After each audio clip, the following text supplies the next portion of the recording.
The Divine Council, God and the Gods. What is the Divine Council? It's the idea that God rules over earth in the midst of a large council of spiritual beings who he has assigned to rule over the nations. In this context, Yahweh is the God of gods. Exodus says, "Who is like you, O Lord, among the gods?" The Hebrew word most often used to describe God is Elohim. It is most often translated using the Lord in lowercase. But Elohim is anyone who exists in the spiritual realm, often acting as a ruler. It is most often used as a generic term for God. Elohim can be the members of Yahweh's council. It can be the gods of other nations. It can be the angels of God, sometimes called the sons of God. Or it can describe dead spirits like the prophet Samuel. But Yahweh is the distinct name of God himself. This is often translated as the Lord in uppercase. This is the distinct name of the God of Israel, the council of the sons of God. Psalm 89 says, "Who among the heavenly beings is like the Lord, a God greatly to be feared in the council of the holy ones?" Daniel 7 says, "Thousands served him, the court sat in judgment." All this means that God judges among the council of the holy ones. God rules over the gods. Psalm 82 says, "God has taken his place in the divine council. In the midst of the gods, he holds judgment." God said, "You are gods, sons of the Most High. Nevertheless, like men, you shall die and fall like any prince."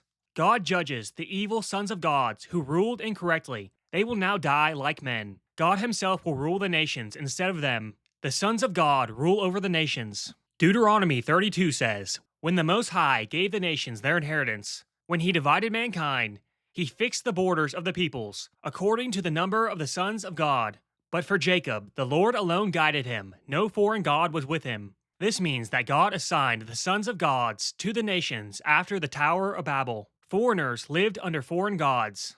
And 2 Corinthians says, "Satan is the god of this world." The sons of God go between heaven and earth. 1 Kings says, "I saw the Lord sitting on his throne, and all the hosts of heaven standing beside him. And the Lord said, 'Who will entice Ahab, that he may go up and fall?' Then a spirit came forward and stood before the Lord, saying, 'I will entice him.' And the Lord said to him, 'By what means?' He said, 'I will go out and will be a lying spirit in the mouth of all of his prophets.'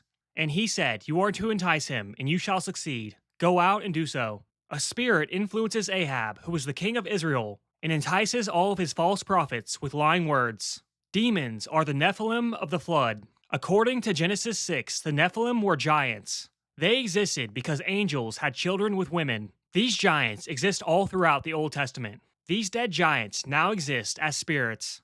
The New Testament says that these angels are judged for leaving their proper dwelling. And Jesus is confronting demons in the New Testament.